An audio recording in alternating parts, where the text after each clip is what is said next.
안녕하세요. 책 읽는 옹기엄마입니다. 오늘은 삼국지 제1권 도원의 피는 의 중 창천에 빗기는 노을 읽겠습니다.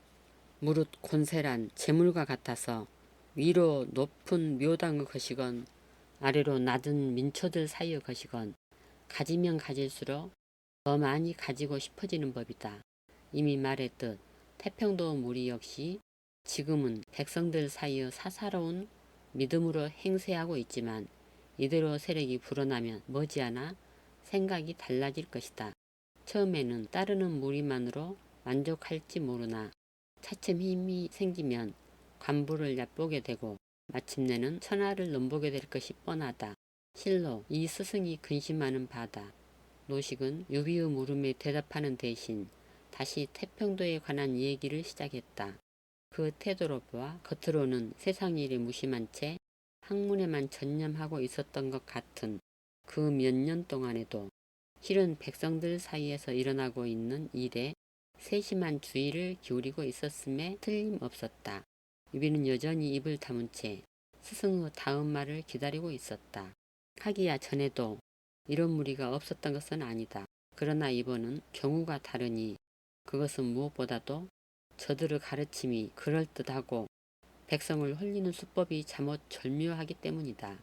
저들은 노자의 가르침을 빌려와 그 현묘함을 꾸미고 병을 치료하되 부적 태운 재를 탄 물을 마시게 하여 요행 병이 나으면 자기들의 영험함 덕택이요 낫지 않으면 믿음이 없거나 죄를 다 씻지 않았다 하여 병자의 탓으로 돌리니 어리석은 백성들은 그 거짓과 속임수를 알아차릴 수가 없다. 거기다가 또 저들의 검은 속셈을 짐작하는 것은 요즘 들어 한간에 퍼지고 있는 괴이적인 노래 때문이다. 푸른 하늘은 이미 죽었으니 마땅히 누른 하늘이 서리라. 때는 바로 갑자년 천하가 크게 기라리라 고 하는데 이게 무슨 뜻이겠느냐. 푸른 하늘은 지난 건녕 2년 온덕전에 떨어져 군신을 놀라게 한 푸른 뱀에 빗대어 우리 한조를 말했음에 분명하고 천하가 뒤집히는 해로 잡고 있는 갑자년은 이제 몇 해 남지 않았다. 그렇다면 그 짧은 동안에 이 한의 천하를 엿볼 만한 세력이 저들 말고 누가 있겠느냐. 거기다가 저들은 또 가르침의 머리에 노자 외에 황제까지 내세워 황노지학이라 부르거니와 특별히 누른 빛깔을 숭상하니 그 참여의 누른 하늘은 저들 스스로를 가리키고 있다고 보아 크게 틀리지 않을 것이다.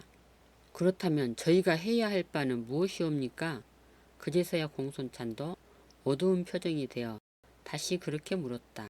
노식은 거기서 다시 한동안 두 제자를 번갈아 살피더니 이윽고 천천히 입을 열었다.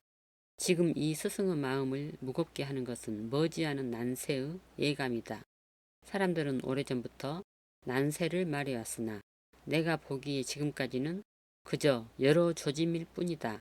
진정한 난세가 오면 그 참상은 말과 글로 그려낼 수 있는 바가 아닐 것이다.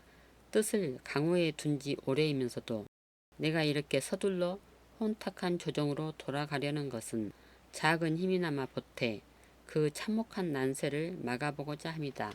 하지만 말은 쉬워도 우리 몇몇 깨끗한 선비만으로 과연 한나라 조정의 오랜 고질인 환관의 횡포를 뿌리 뽑을 수 있을지 의심스럽다.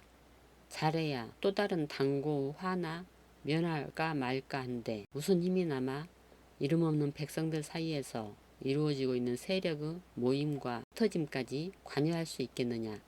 거기에 바로 다른 제자들을 제쳐놓고 너희 둘만 따로 부른 까닭이 있다. 너희 둘은 책 읽기를 즐겨 경전의 장구에도 박지 못하고 희사에 빠져 문장을 곱게 다듬지도 않았다.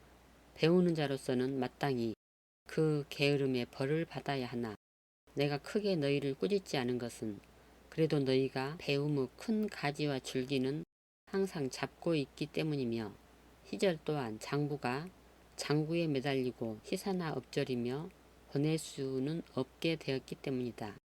진정한 난세가 이르면 필요한 것은 문장과 학식이나 사사로운 수양이 아니라 그들을 활용하고 실천하는 힘이다. 나는 백규 씩씩하고 굳건한 기계와 현덕의 부드러우면서도 사람의 마음을 끄는 몸가짐에서 그와 비슷한 힘을 느낀다. 이제 각기 집으로 돌아가거든 비록 초야에 있더라도 더욱 그 힘을 길러 흔들리는 우리 한저의 기둥이 되거라. 저들이 요사한 가르침으로 백성을 현혹시키거든 너희는 참된 덕으로 깨우쳐주고 거짓과 속임으로 불측한 세력을 키워가거든 인의와 협행으로 흩어버려라. 이미 하늘 천하는 100사람의 벼슬아치보다 한 사람의 오른선비가 더 많은 백성을 보살필 수 있는 세상이 되고 말았다. 이게 너희에게 특히 일러주고 싶던 말이었다. 그 뜻을 알겠느냐? 노식은 그렇게 말을 맺고 둘을 바라보았다. 믿음보다는 막연한 기대에 찬 눈길이었다. 네, 공손찬이 다시 시온스레 대답했다. 그러나 유비는 말없이 무언가를 생각하더니 이윽고 겁먹은 듯 더듬거리는 말투로 입을 열었다. 이 비는 스승님의 문화에 든 날이 짧아 아직은 크신 가르침의 대강조차 깨우치지 못했습니다. 거기다가 나이는 어리며 천성 또한 게으르고 어리석어 홀로 깨우칠 재간도 없으니 다만 아득할 뿐입니다. 한껏 자신을 낮추면서도 정작 중요한 말은 상대방이 스스로 하도록 만드는 묘한 여운이었다. 그러나 어디에도 억지로 꾸민 티가 없어 상대방은 그걸 느끼지 못할 뿐만 아니라 자신도 모르게 기꺼운 마음으로 모든 걸 스스로 털어놓게 했다. 스승인 노식도 마찬가지였다. 어쩔 수 없이 문화를 닫고 떠나는 바람에 유비를 세상으로 돌려보내기는 해도 그의 나이 17은 너무 어렸다. 아직은 더 배워야 한다. 더 채우고 더 닦아야 한다. 노식은 그렇게 생각하면서도 임지 여강으로 떠날 채비에 바빠 이미 숙성한 공손창과 똑같은 당부를 한 것인데 유비가 다시 그걸 상기시킨 것이었다. 거기다가 노식은 조정에 들어서면 충신이요 지사였지만 물러나 책을 잡으면 당대에서 손꼽는 학자였다. 보다 많은 배움을 구하는 어린 제자가 어찌 기특하지 않으랴. 잠시 생각에 잠겼다가 유비의 속을 떠보기라도 하던 말했다. 장부에게 따로 배움의 터가 있고 달리 정한 스승이 있을 수 있겠느냐. 그리고 내 나이 17도 반드시 어리지만은 않다. 더구나 너는 이미 관례까지 치르지 않았느냐. 오늘 여기까지 읽겠습니다.